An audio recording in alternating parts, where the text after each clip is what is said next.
Thank you so much for joining us today for Alliance Private Equity Leadership Series. My name is Jennifer Gredd, and I'm a Vice President at Alliant Insurance, focused in the private equity space. Alliant is a top 10 insurance broker and the largest specialty broker with over 4,000 employees across 110 offices. We assist private equity firms, investment banks, and other financial institutions with their insurance, HR, employee benefits, diligence, reps and warranty, cyber, and much more. I would like to thank Brian Fisher today with BDO for co-organizing today's event. Today, we are here to honor and recognize Victor Vescovo, managing partner and co-founder with Insight Equity. Victor has quite a list of accomplishments, and we look forward to being inspired by him today. To begin, Victor leads the Insight Equity's activities in deal origination and portfolio management within the aerospace, defense, electronics industries, and is the chairman of Insight Equity's 4 companies that operate in those areas.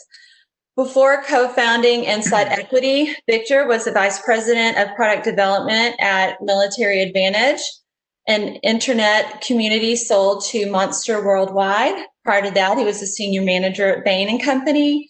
In the early 90s, Victor worked in M&A for Lehman Brothers, where he was responsible for company due diligence and transactional execution, and also worked overseas in the Middle East, advising Saudi government in business investments. Victor received an MBA from Harvard Business School, where he was named Baker Scholar for graduating top 5% of his class. He received a master's degree from MIT and earned a double major with economics and political science from Stanford University. Victor served 20 years in the U.S. Navy Reserve as an intelligence officer, retiring in 2013 as a Commander 05. Thank you for your service, Victor. His principal duties involved operational targeting, Iraq, Kosovo, and Afghanistan.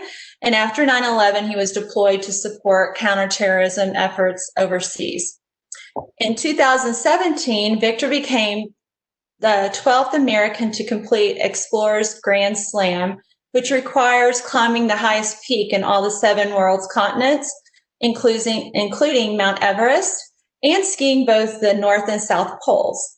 In 2019, he made history's deepest solo submarine dive into the Pacific's Mariana Trench, and the first person to do it multiple times. In August, he became the first person to visit the 5 deeps, the deepest points in all of the 5 world's oceans. And Victor is the first person to dive the 2nd and 3rd deepest points of the ocean floor, the Serena and Horizon deeps, and also made the first solo dive to the Titanic. He was also rated as a multi-engine jet, helicopter, and submersible test pilot. Victor today will share with us who his mentors have been through his life, those who have shown great leadership qualities and empowered him to be the leader he is today. D Magazine called him the most interesting man in Dallas, and I have referred to him as the modern-day Chuck Norris, an extraordinary man to say the least. Now I will turn it over to John Gilbert, Alliance co-head of M&A Specialty Group. John is, like Victor, is all about talking about and calculating risk.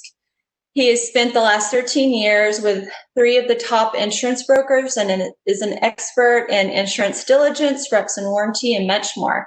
John, thank you for moderating our discussion today. Thank you, Jennifer, and thank you, Victor. Very excited to hear what you have to say today. And as Jennifer said, Alliant overall, and my specialty in particular, we're risk consultants. Every day we advise clients on how to take risk or not, and transfer risk and avoid risk. There are certainly a number of parallels between life, business, and insurance risk. And it's interesting as we advise clients on taking risks or not taking risks. A key thing that we look to is preparation. How prepared is someone to take on risks, whether it's employee injury, whether it's product liability, whether it's transportation, whatever it may be. We're always pushing our clients to understand how prepared are they to go to that level and take that risk, primarily from an insurance standpoint, but to a certain extent from a business standpoint. And really, again, preparation is one of the key points. Another significant, sort of analysis that many go through and we will go through with our clients is a bit of a statistical or modeling type of analysis to really calculate, what that risk means, what's the upside versus the downside, and how should we look at that with various, very technical and actuarial modeling and other tools that we have. So really, as we look at risk and love to hear how Victor intertwines this into his life and all the incredible and exciting things he's done. It makes us born insurance guys look like wimps, I think. But nonetheless, it's it'll be very interesting to see the parallels, which I do think there are a lot of. So very excited to hear more from Victor today. As one of the kind of first questions, and we're going to go in a couple different directions. But leadership is certainly key in sort of and always part of risk. But the leadership is the person that drives risk and drives an initiative and certainly champions a group, a team, a company, whatever it may be. And so love to kind of start there, and then Victor, ask you, what does leadership mean to you? Who has influenced you in your life, and what kind of leadership to you do you see in yourself? I mean, to put it succinctly, I think leadership is really two major things, and one is setting goals. What do you want to accomplish, either in a business setting or in your own personal life? And then committing to it. You can't just dream up things you want to do. You actually have to really put yourself out there and say, no, I'm going to do this or that, or this organization is going to do that. So that's the first step, is setting the goals. And then the second part really is just about making it happen. Putting yourself out there to actually do the activity like I've done on my expeditions, or to put together the team on an ongoing basis, seeing it perform over time and setting an example. And that's really what the best leaders do, either in the military that I've been exposed to, or on mountain or submarine expeditions or that kind. It's about setting goals and then helping a team achieve that goal. Yeah, that's great. That's helpful. And kind of shifting back to the risk component, certainly living life is about taking some risk and just risk taking in general. And, there's value to taking risk. We always say to clients that, you could be very risk adverse, never sell a product, and never have a product liability claim. Well, that also wouldn't make it a very lucrative event for that company. So how do you find that balance between, where do you take risk? How do you manage and think about risk in terms of your risk and reward, not to use that twice, but sort of as you evaluate in that sort of lens? Sure. And that really is what we do as human beings, is we implicitly or explicitly, we quantify risk and then decide individually or as an organization where we want to be on that frontier. What do we need at a certain time, or what do we want? And then we actually try and quantify that risk to the best of our ability. And then if we, as we always do, want to take risk, we then try and do the best we can to mitigate that risk. And that really is the art of life, is how to mitigate the risks that we know about and how to prepare and adapt for the risks that we don't. But all of life is about risk management. And insurance, not that this is a pitch for the insurance industry, but insurance is a way to mitigate the risk that enables you to do things that otherwise you would not be able to do. For example, on my expeditions, I had to get insurance for my ship. I even tried to get insurance for the submarine, although that proved to be impossible, so I had to self-insure there. But the point is that without getting insurance for the ship, I couldn't have gone into ports and enabled the expedition to even occur, because other people needed that risk mitigation. So that really is the real key. And I think it's just something that you learn how to do over time, or you can hire experts, whether they be mountaineers or marine scientists or insurance specialists in industry, to actually help you quantify that risk, put a price on it, and then you decide where on the spectrum you want to fall. My risk profile tends to be a little different than most people. I bet. Well, to that point, I mean, as a avid adventurer, mountain climbing, deep sea diver, I mean, I think that just hearing that, I think I get a little bit of angst in my stomach on what that would entail. Have you always been a risk taker? And love to hear kind of about some of the adventures that maybe, how you overcame that sort of anxiety to sort of go out there and do it. Yeah, I think part of it is genetic. Discussed with a couple of doctors and research scientists, and there's a theory out there that part of our risk profile is actually genetic. And there's this one gene that they described that you can have up to 11 copies of this one gene. And actually, how much risk you take personally can be a linear function of just how many copies you have. He was pretty convinced that I have all 11. Other people don't have as many. And actually having a nice distribution in a population is a good thing, because you don't want an entire people like myself, or an entire people that never take any risks. You need balance, and that helps the overall tribe survive well. But from a very young age, yeah, I was the kid that got on this bicycle and just went off on one direction, to the utter horror of my parents, and ended up coming back after dusk. But that's just how I was, and I guess I've never really grown up. But that's not a bad thing. That's great. And as you look at an organization, and when you take that step, an organization, whether that's everything from military to business to otherwise, and you're sort of leading a group or a team or an effort to really go to take something that could be something meaningful, whether it's a personal achievement, whether it's a military exercise, whether it's a business accomplishment. How do you get a group, maybe even a very large group, comfortable with that sort of risk, and that sort of anxiety that they may have as a leader? That's got to be a challenge, I imagine. It's a couple of factors. One is you start from the beginning principle that I mentioned earlier, which is there has to be a unifying vision, a unifying goal. If there's a clear goal that everybody has signed up to and fully committed to, the risk profile can go a little bit higher, and then it's about mitigating that risk. So, but if people are debating or they're not really committed to a shared goal, it becomes extraordinarily difficult. And so, like my 5 Deeps expedition, there was a very clear goal. We wanted to get to the bottom of all 5 of the world's oceans, and we were going to figure out a way to do it, and then we were going to take the necessary risk to make that happen. And that was a very unifying. So whenever we had disagreements or difficulties, we all came back to that ground zero, which was extremely helpful. And then the other thing that you have to have the right expertise of people that can actually help mitigate those risks across a wide variety of different areas, whether it be, in the case of an expedition like a mountain climbing, you need people that are experts in the weather, people that are experts in actual climbing, people that are experts in logistics and permitting. So you have to assemble that group.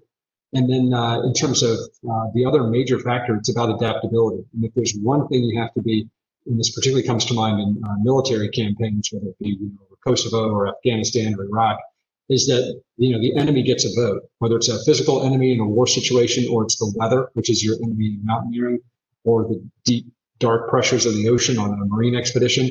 You have to constantly adapt, and you can't be so hidebound on your plan or your own things that you want to have done that you're not able to adapt continuously, or even admit, hey, we were wrong about this, now let's go do that. And if there's one thing that causes failure as well, is that inability to adapt, or the inability to say, hey, that didn't work, this should, and moving from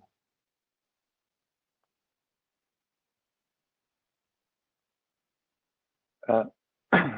Okay, sorry, I think it froze for a second there, but so that's very exciting, and I'd love to hear a particular adventure, military expedition, to the extent you can share it, where you did just that, where you had a plan, ready to execute that plan, and then all of a sudden you got to a point where you said, this isn't working, we've got to shift and go this way, and how do you sort of make that decision where you might only have a split second to do so, and then get everyone else on board to charge in that direction?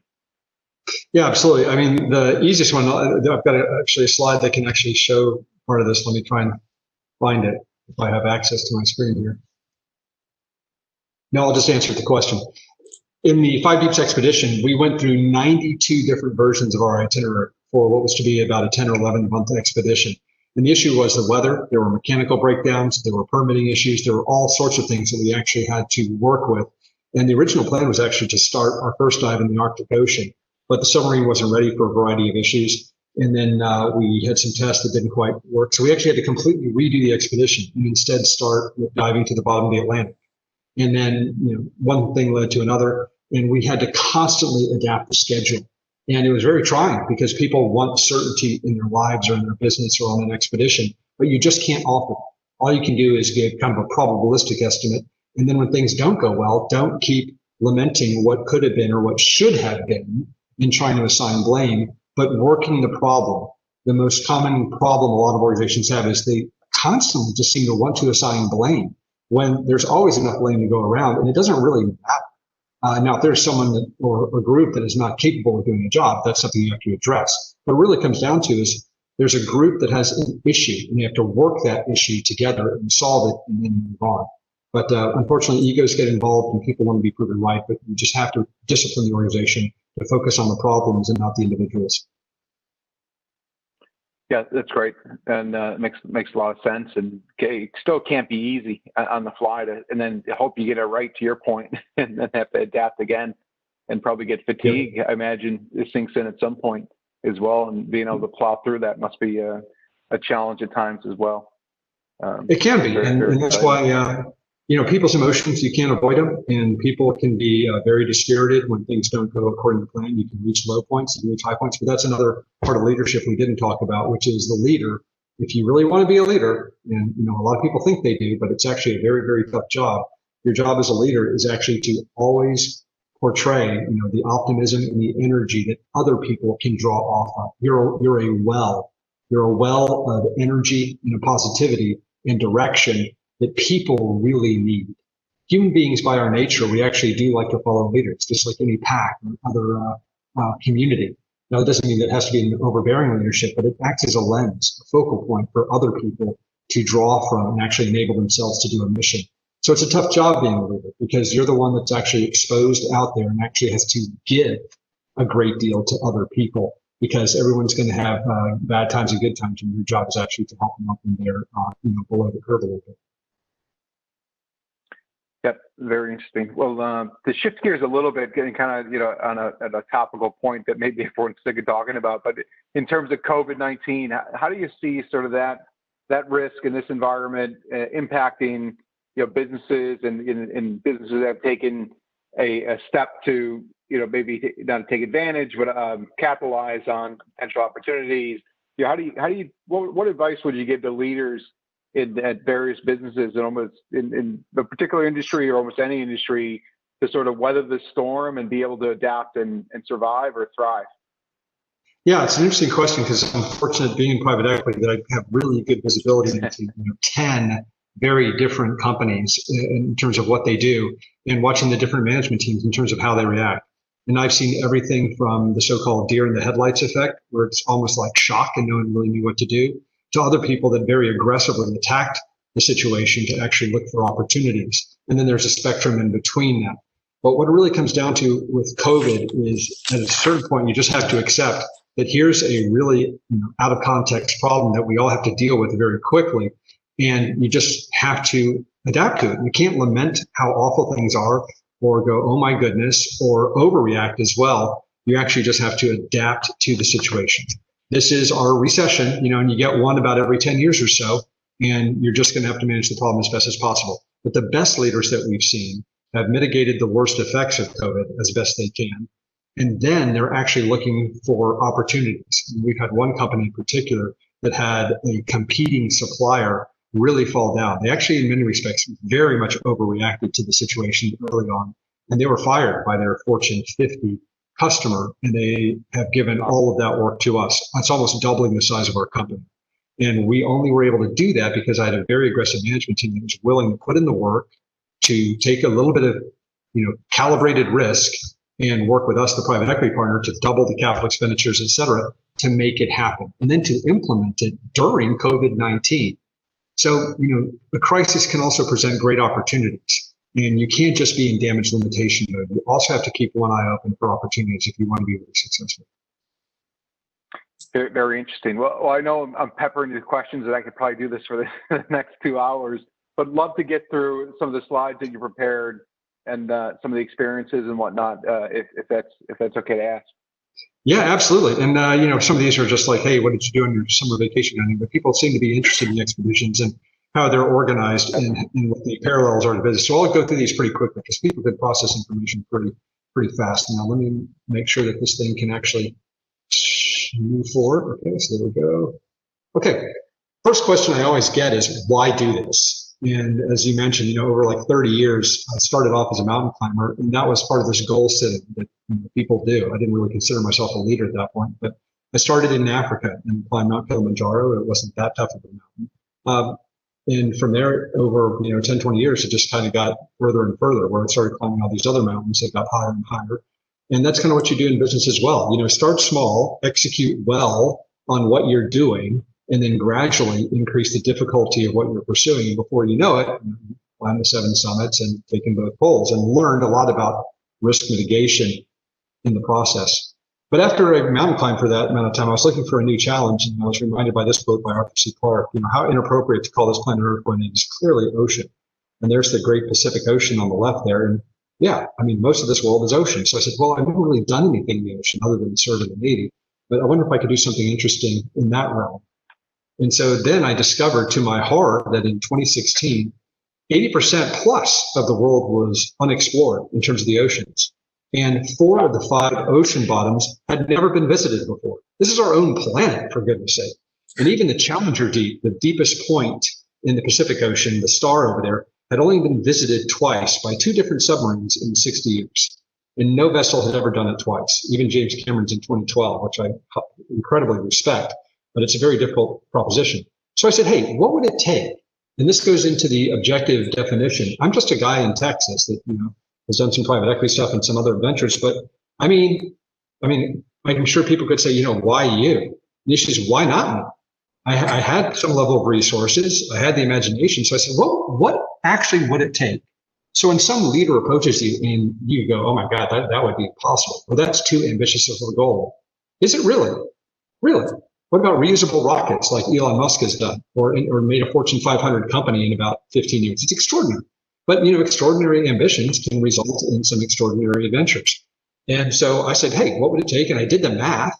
I talked to some experts, and it was doable. It was going to be really, really hard, but with enough planning and the right team, I figured that we could do it. And then solve these mysteries of what is the deepest point in the Indian Ocean?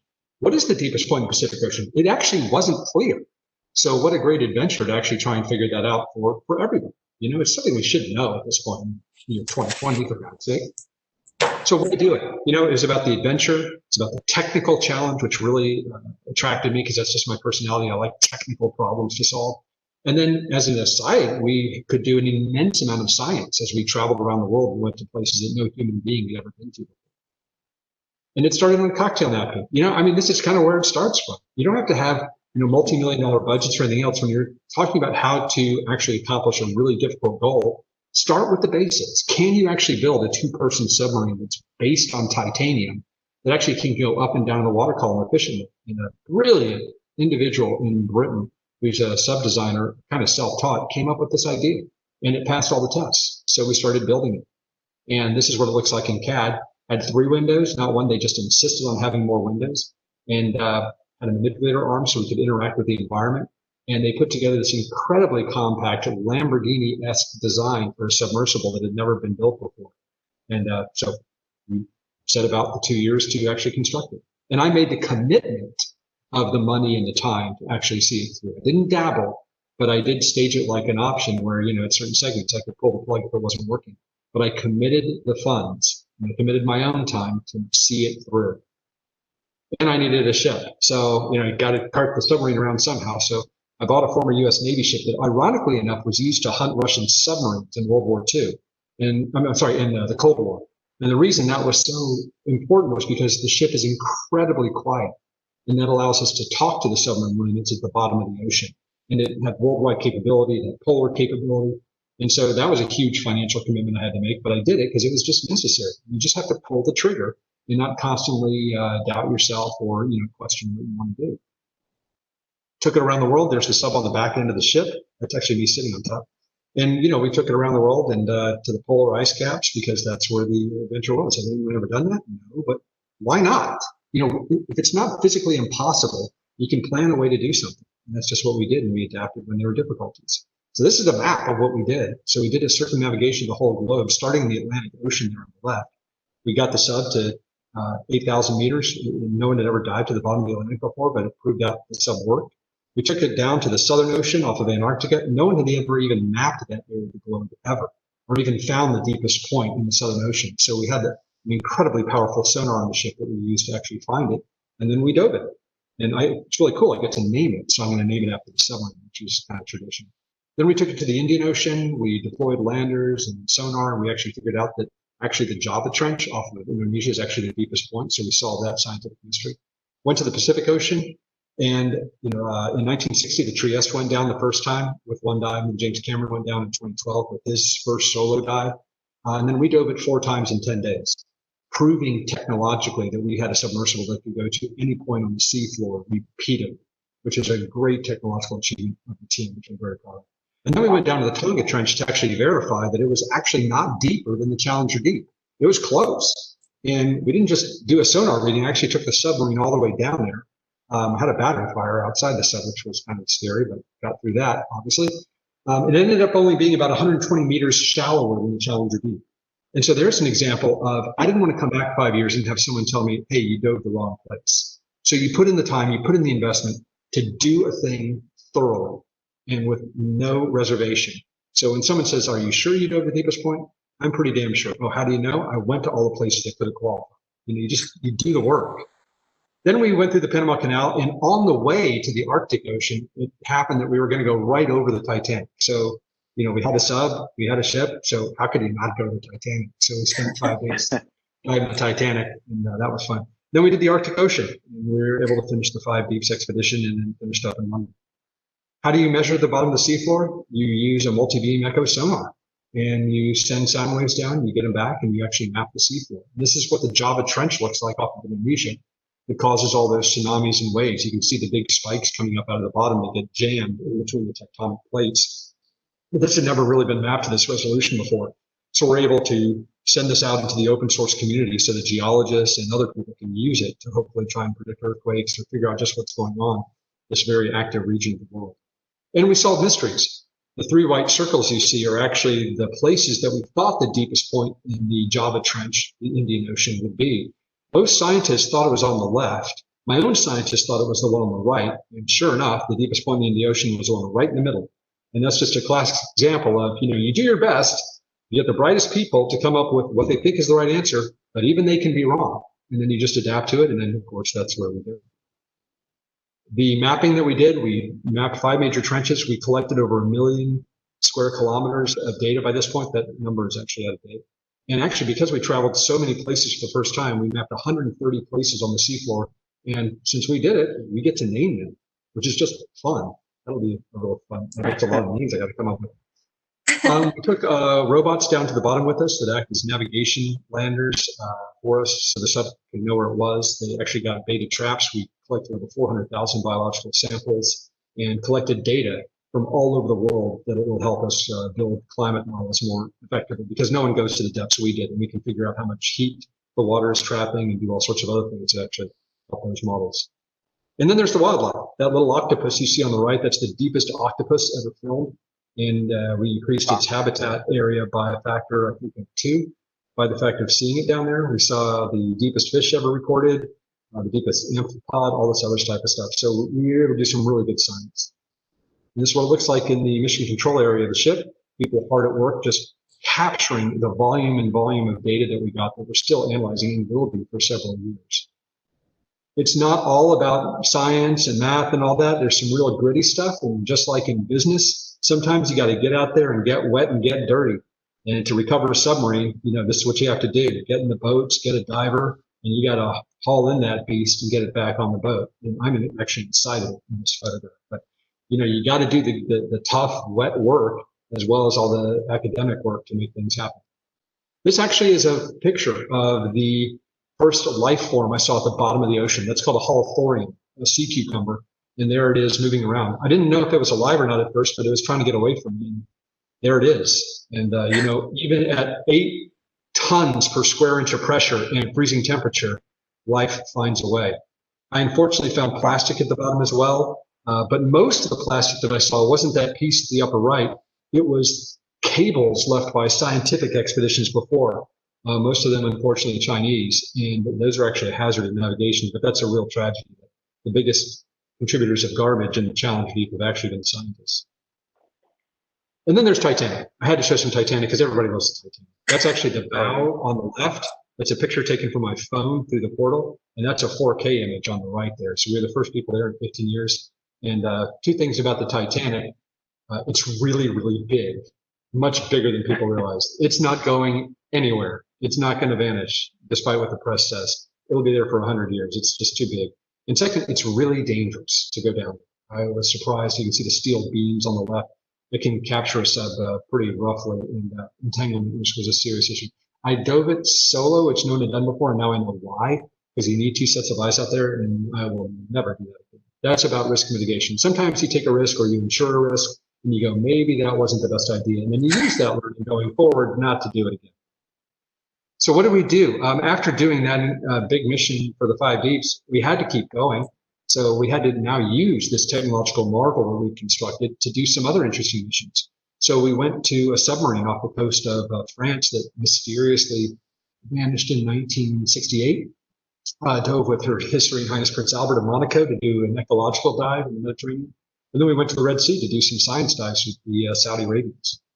And here's the submarine that we dove on, and you can actually see part of the name of it, the Minerve, and some of the wreckage.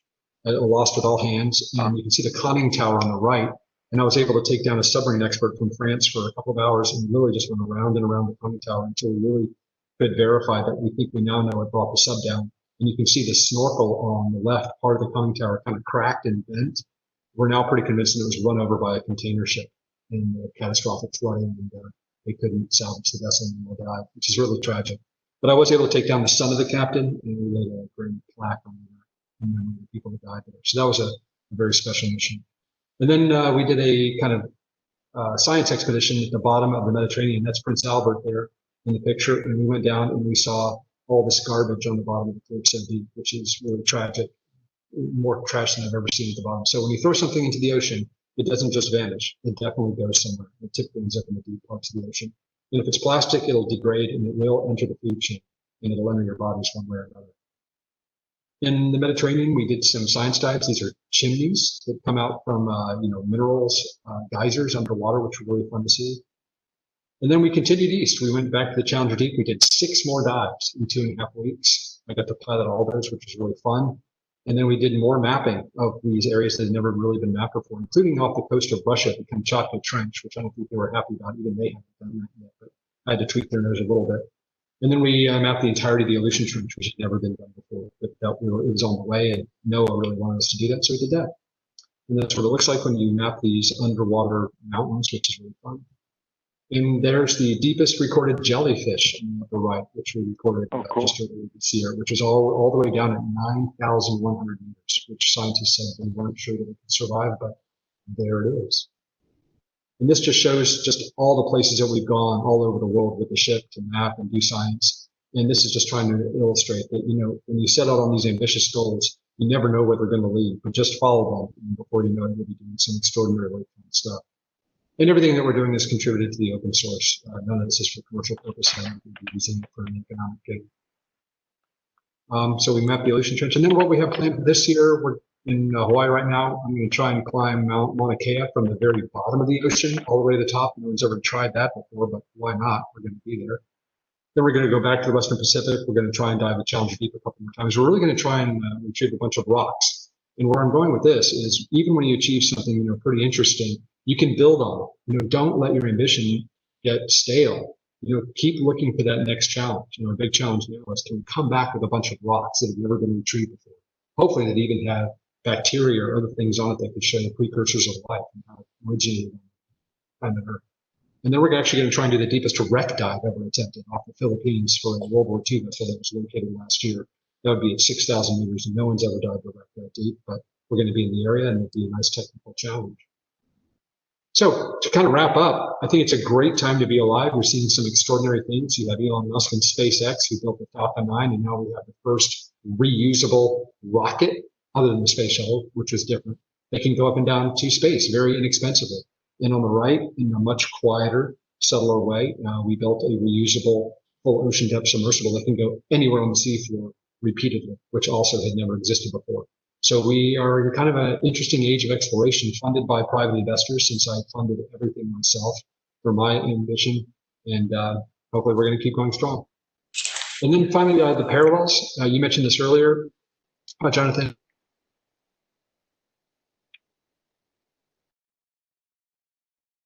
Equity guy for 30 years. And all these things, expeditions, war, and business, they're not the same, but they do rhyme. And there have been some very consistent lessons I've seen for doing difficult things in any of those spheres. And here's what they are. First 3 out of 6. Like I said earlier, a leader sets audacious goals, even if people think they're crazy, and you commit to them. You will make them happen, almost kind of a do or die thing. And maybe you'll fail, but you know what? We're humans. We're going to fail. It's what we do. We're great at it, but we also succeed sometimes. Get experts that know what they're doing. Don't go with them religiously, but follow their advice, because they've made the mistakes that you're going to make if you don't listen to them. And then commit the resources. And I put it ×2, because if there's a golden rule that I've seen, if you think something is going to cost $100 to do, it's probably going to end up costing $200. So have that risk mitigation from the outset. And then the last 3, plan, assess the risks, plan again, adjust, and then repeat that cycle. Never stop planning, never stop adjusting, and adapt, adapt, adapt. If you're too high-bound in what you want to do or how you're going to do it, you're going to fail. You need to do this process. And then finally, you will have failures. Don't get discouraged, especially as a leader. You can be discouraged privately, but don't get discouraged publicly, because it is infectious. If a leader gets discouraged or sad, as a final slide, 2 major points that I've seen in my life so far doing these extraordinary kind of things is that people are far, far more capable and can do far more than they believe.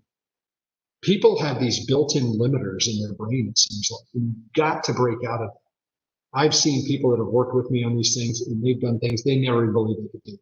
But we are capable of so much if we apply ourselves fully, have some humility, and use our egos as a boost to try and push ourselves, to do that marathon, to start that business, to go after that really hard client.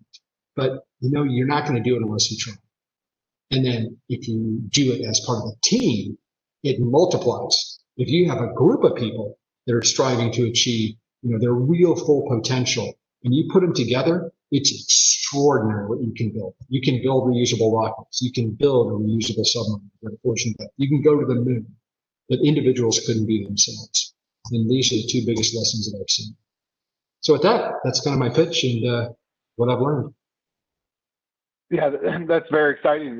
One question as you're kind of going through it, obviously you're incredibly passionate, increasing sort of or doing things that just have never been done before, and that strive to go further.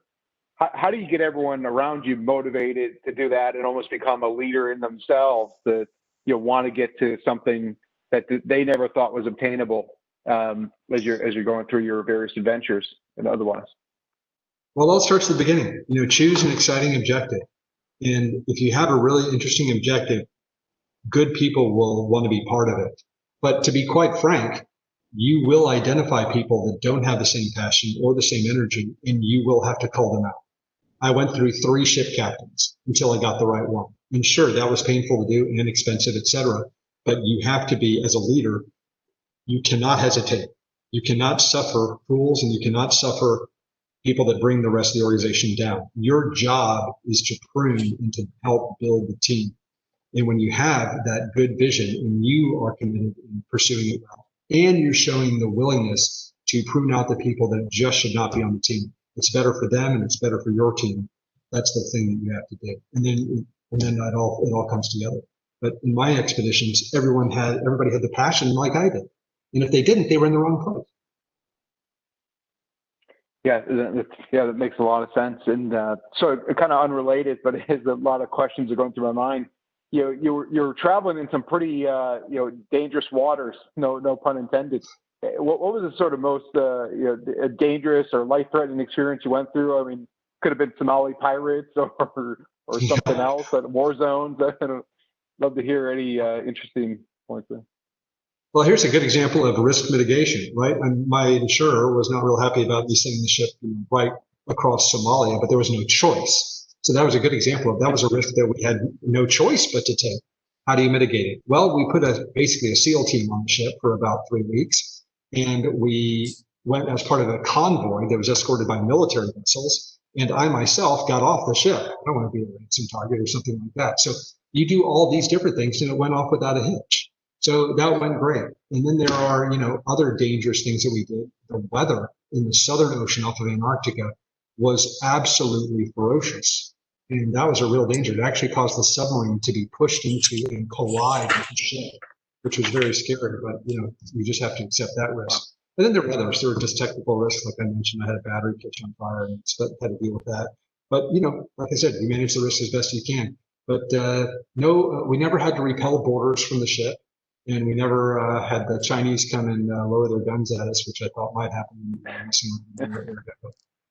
Yeah, like I said, you mitigate the risk as best you can. Got it. And what's one goal or one adventure that you don't have on the immediate sort of plans next that you have is something you want to do and not sure how to get there yet? Very vague question, but. Well, I know you'll be shocked, but I would love to go into space. So there are a couple of companies that are working on commercial access to space, and hopefully they're only a year or two away. So I'll be one of the first guys to buy a ticket and get up there. Very cool. Jennifer, I think you wanted. I think you had a couple questions that you wanted to throw in there as well. Yeah. Hold on. Okay, I wanted to make sure I was still on. So what was the most surprising thing that you experienced through your adventures? Because, like you said, you kind of plan, assess, and then adjust, but just personally, what was something that was surprising about all your planning that wasn't forecasted?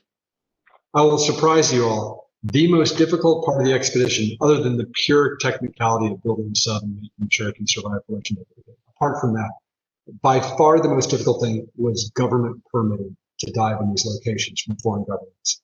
Bureaucracy. Extraordinarily hard. Couldn't believe how hard it was.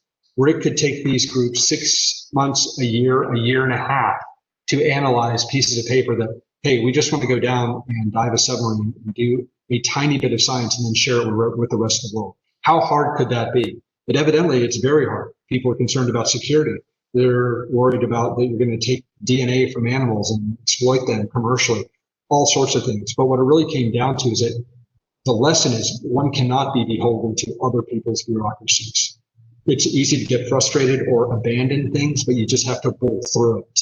You cannot let the red tape of bureaucracy hinder you or use it as an excuse to not accomplish your mission.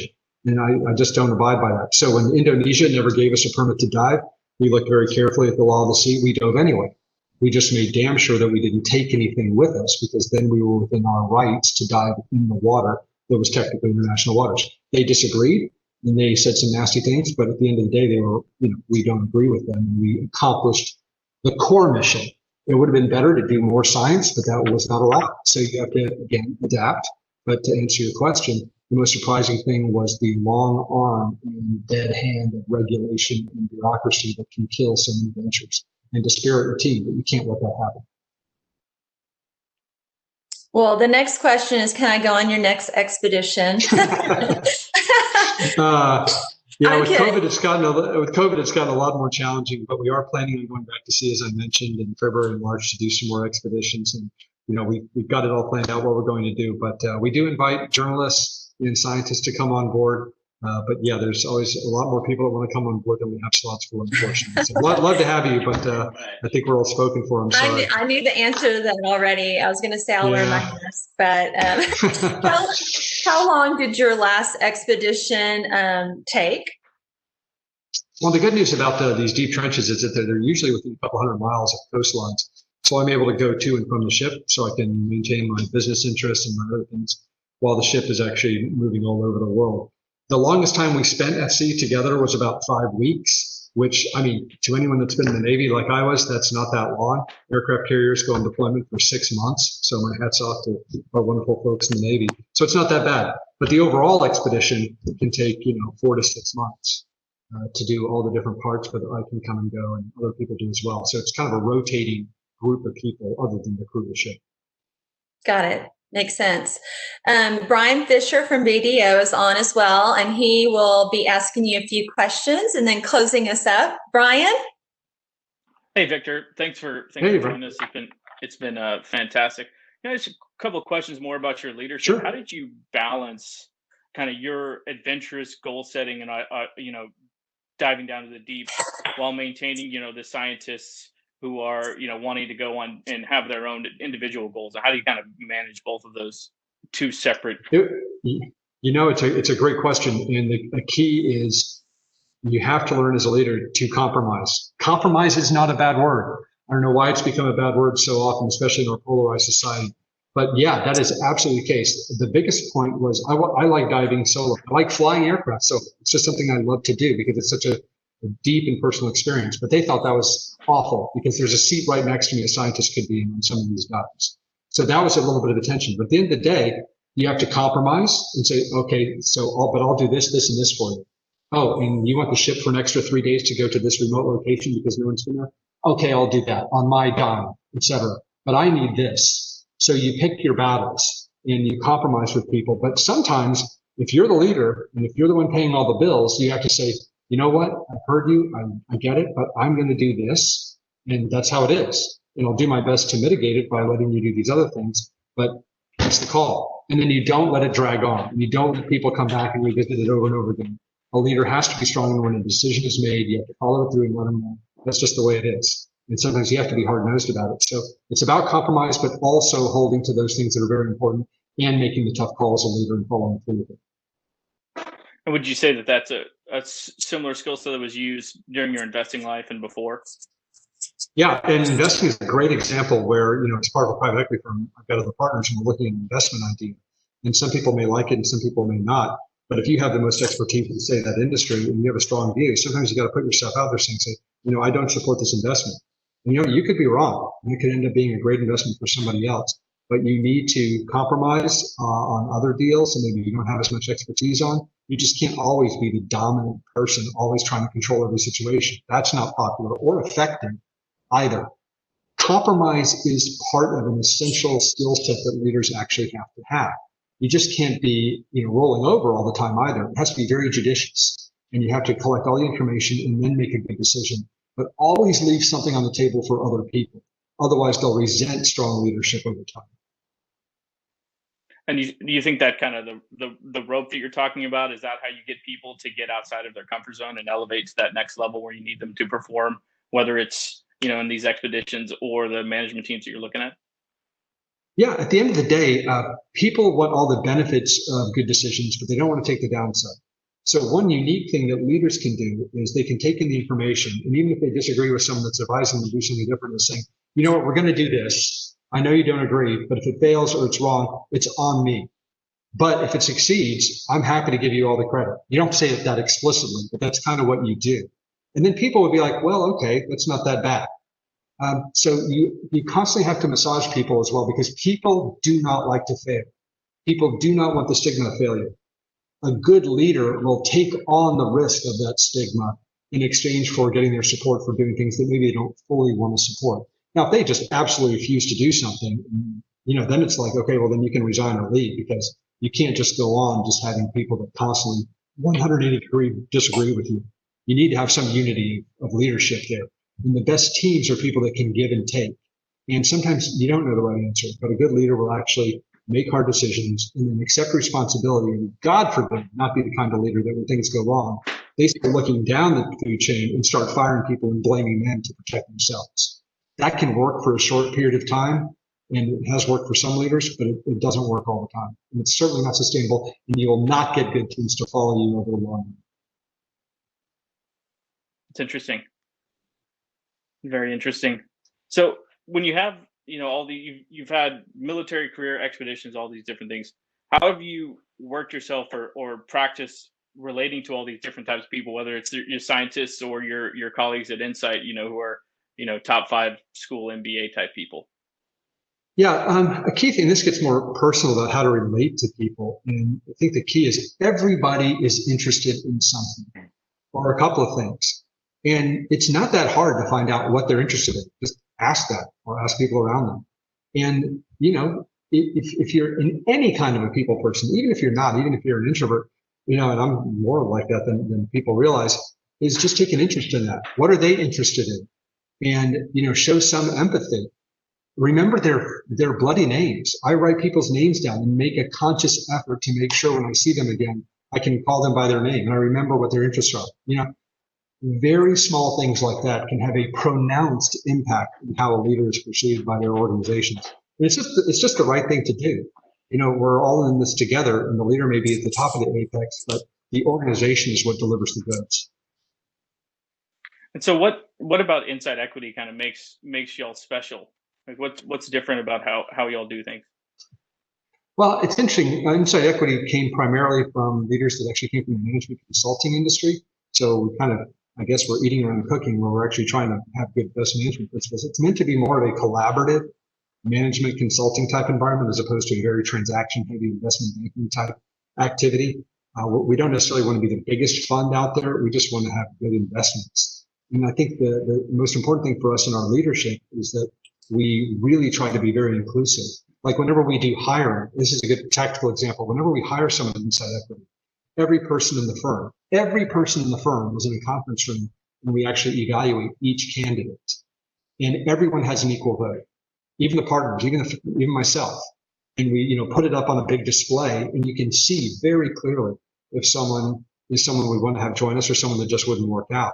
Now, if there's a tie, yeah, the people with the most experience and the most at stake, like the partners, will actually kind of weigh in. But I think it's been very telling where sometimes it's actually happened where myself and my co-founder, Ted Beneski, we would really have liked someone, but the entire rest of the organization was saying, do not hire this person. And you have to kind of go, okay, I think they're probably right. And we didn't. And I think that's given us a great strength. You have to listen to the organization. It kind of helps you create the culture that you need. Correct. And it's an inclusive culture. It's not a top-down only. Right. That's fantastic. I saw a question from Mark Champion about your expedition itself. He asked how many countries were represented within your exploration team, and did you find them more or less collaborative than you thought they would be at the beginning? Yeah. Thanks. Hey, Mark, good to chat with you. It's been a while, but we had probably 20 different countries involved in the construction design of the limiting factor or on the science expedition. On the science expedition alone, which at least 12 or 13 countries. And it was definitely interesting because they all come from different perspectives. And it was a little rougher at the beginning, but as you get to know people, and have a beer with them, those rough spots are smoothed out because everybody comes in with their own expectations. And there's a norming process that happens on any team. We all know the classic, mantra of organizations, storming, norming, conforming, and performing. It's actually correct. That's what happens. And initially, you're always going to have some friction, and then it works itself out, and you have hopefully a high-performing team who can lead it properly. But I'll just give one example. Some of the most senior scientists that I dealt with, including my chief scientist, is a hardcore guy from Scotland. Brilliant, but he's as dour and tough a Scot as you'll ever meet. And so is my captain. And so is my head geologist. So there was this Scottish cabal I had to deal with. And then we brought in some English, and that just made it worse. So we just had to mitigate through all that. But that was kind of fun after the fact. I took a Scottish flag down to the bottom of the Challenger Deep. They were happy. So you do little things like that. Take a little scotch with you down there too? Yep, there was a little bit of scotch down there. I actually took a Dos Equis down to the bottom of the Challenger Deep because I don't normally drink beer, but when I do, it's a Dos Equis. Fantastic. I saw one more question from Mike Morrow. He said, Victor, I recently read a book called Never Go With Your Gut. Certainly sounds like you have had to do so. How would you balance that going with data versus your gut, knowing that we all have unconscious biases that impact our decision making? 90% data, 10% gut. After being on this planet 54 years, and it's part of my nature. But I think completely going with your gut as a routine basis, I think, is a little bit lazy. The data doesn't lie. You got to get good data, and you have to be skeptical of data. But data keeps you alive. Data's right. And I'm also a pilot, an instrument rated, and I'm telling you, I've been in situations where I could not see anything out of my cockpit, and my brain was telling me that I was in a dive, but my instruments were telling me I was not. And if I'd listened to my gut, I would be dead. You got to follow your instruments like a good pilot. And your intuition at the margin, maybe telling you something in your experience that maybe you missed something from the data. But at the end of the day, consistently over time, I'm a big believer in the data, and the gut is interesting. And maybe once in a while in a life and death situation might help you, but I don't rely on it. That's just me. Phenomenal. Well, Victor, we appreciate your time. John, Jennifer, do you have any final words, or Victor, any final words? The only other final words I'd say is everyone who's listening, look, life is really short. It's really short. So if you want to go out and do some interesting things, get on it, because it'll be over before you know it. And keep stretching yourself. That's all I would say. Excellent. I love it. Thank you so much for your wisdom and inspiration to all of us. Everybody go out and do something fun and exciting this weekend in honor of Victor.